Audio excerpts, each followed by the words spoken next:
یہ مرتبہ عطا فرمایا۔ آج ہمیں غور و فکر کرنا چاہیے ہم کس طرف جا رہے ہیں۔ اگر بیٹیاں، یاد رکھنا سورہ نحل کی آیت طیبہ ہے، سورہ نحل کی آیت طیبہ کے اندر یہ فرمایا گیا کہ جب بیٹی پیدا ہوتی تھی تو کفار کے منہ کالے ہو جاتے تھے۔ مسلمان تمہارے لیے تو یہ فرمان نہیں ہے، تمہارے لیے تو قرآن نہیں ہے، یہ تو سورہ نحل کے اندر کفار کے بارے میں بتایا گیا ہے کہ جب بیٹی پیدا ہوتی ان کے منہ کالے ہو جاتے تھے، اور جس کے گھر بیٹی پیدا ہوتی تھی نا وہ کافر منہ چھپائے چھپائے پھرتا تھا، کسی کے سامنے نہیں جاتا تھا، یہ کفار کے لیے تھا۔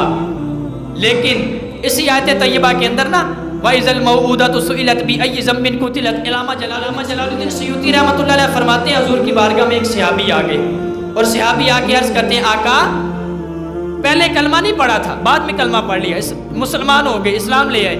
کہتے ہیں آقا، میں نے جو دور جاہلیت میں، یعنی جب میں مسلمان نہیں تھا، جو عمل کیے ہیں اللہ تعالیٰ مجھے اس کا ثواب عطا فرمائے گا؟ تو میرے آقا نے فرمایا ایسے ابھی بتا تم نے کیا کیا ثواب کیا ہے، کون کون سے اعمال کیے ہیں، کون کون سی نیکیاں کی ہے؟ تو وہ بندہ سے ابھی کہنے لگا آقا، جب میں نے اسلام قبول نہیں کیا تھا، جب میں اسلام کے دامن سے نہیں لگا تھا، آقا جب میں نے ابھی مقام صحابیت کو نہیں پہنچا تھا، اس وقت میں نے 360 بچیاں جنہیں زندہ درگور کیا جانے لگا تھا، کچھ اس کا معاوضہ دے کے، اونٹنیاں اونٹ کچھ دے کے، کچھ پیسے دے کے، آقا میں نے ان بچیوں کو خرید کے زندگی عطا فرمائی تھی، کیا اللہ مجھے اس کا ثواب عطا فرمائے گا؟ تو علامہ جلال الدین سیوطی رحمۃ اللہ تعالی علیہ فرماتے ہیں میرے حبیب کریم صلی اللہ علیہ وسلم نے فرمایا اے میرے صحابی، تو نے جو 360 بچیاں خرید کے انہیں زندگی عطا فرمائی ہے، اللہ نے تمہیں اس کا بدلہ اسلام کی دولت سے سرفراز فرما دیا ہے۔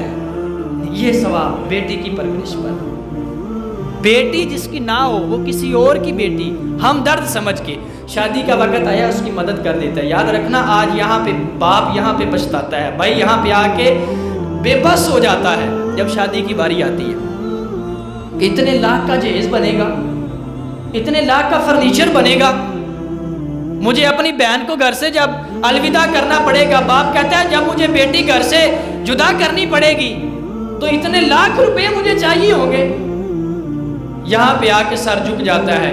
لیکن یاد رکھنا اسلام نہ تو رضائیوں کا مطالبہ کرتا ہے، اسلام نہ تو برتنوں کا مطالبہ کرتا ہے، اسلام نہ تو بڑے بڑے عالی شان پلنگوں کا مطالبہ کرتا ہے، اسلام نہ تو کئی لاکھ کے فرنیچر کا مطالبہ کرتا ہے، اسلام تم سے یہ مطالبہ نہیں کرتا۔ حبیب کریم صلی اللہ علیہ وسلم کی بیٹی کی طرف جاؤ نا، سیدہ فاطمہ کو کیا جہیز عطا فرمایا گیا تھا؟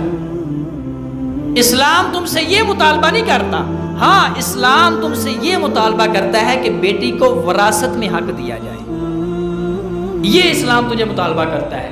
یہ پلنگ دے کے، برتن دے کے، رضائیاں دے کے ہم چاہتے ہیں، ہم سوچتے ہیں ہماری جان چھوٹ گئی، لیکن نہیں، اس کا تو اسلام نے تقاضا کیا ہی نہیں۔ اسلام بیٹی کے معاملے میں اے مسلمان تم سے یہ تقاضا کرتا ہے کہ انہیں وراثت میں حق دیا جائے۔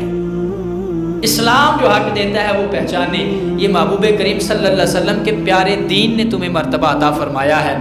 حضرت دیا کلبی ان کا واقعہ بڑا مشہور ہے۔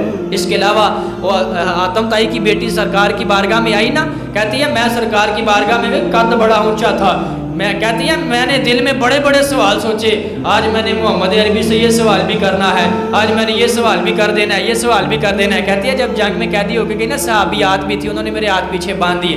کہتی ہے جب میں دربار مصطفیٰ میں گئی نا تو وہاں پہ جا کے میرا سر ننگا تھا، سرکار نے اپنی مزمل والی چادر اتار کے مجھ حاتم طائی کافر کی بیٹی کے سر پر عطا فرما دی، اور حضرت سلمان فارسی پاس بیٹھے ہوئے تھے، کہنے لگے آقا یہ بیٹی کافر کی ہے، مشرک کی بیٹی ہے، نجس ہے، آپ کی چادر تو وہ چادر ہے کہ جس کے بارے میں فرمایا گیا یا ایھا المزمل قم اللیل الا قلیلا، کہ اللہ کا قرآن نازل ہوا، آپ کی چادر پاک ہے، یہ کافر کی، نجس کی، مشرک کی بیٹی ہے، پلیت ہے۔ میرے آقا کریم صلی اللہ علیہ وسلم سے جب مشورہ لیا نا حضرت سلمان فارسی نے، میرے آقا کریم صلی اللہ علیہ وسلم نے فرمایا سلمان چپ کر جاؤ، بیٹی تو بیٹی ہوتی ہے، کافر کی ہو یا مسلمان کی ہو۔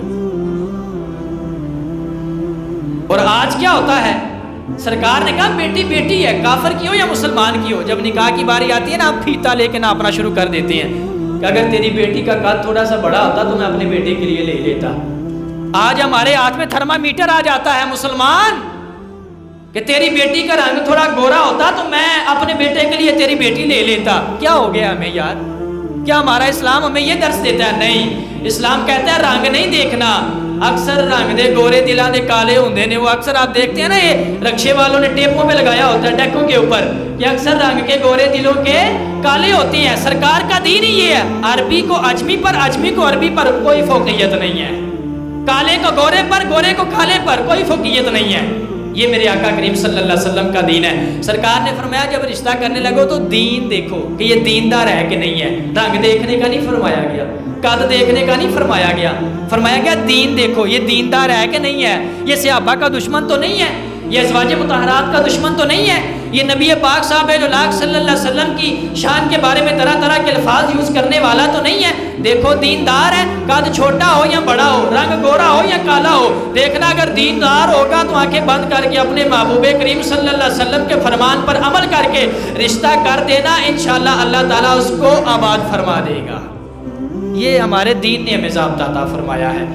دعا کیا کریں اور رب کا شکر ادا کیا کریں، اللہ نے ہمیں بیٹیاں عطا فرمائی ہے. بھائی شکر کیا کریں، اللہ نے ہمیں بہنیں عطا فرمائی. یہ جنت کی ٹکٹیں ہیں، قدر کریں ان کی. اللہ کریم ہمیں بیٹیوں کی، بہنوں کی قدر کرنے کی توفیق عطا فرمائے.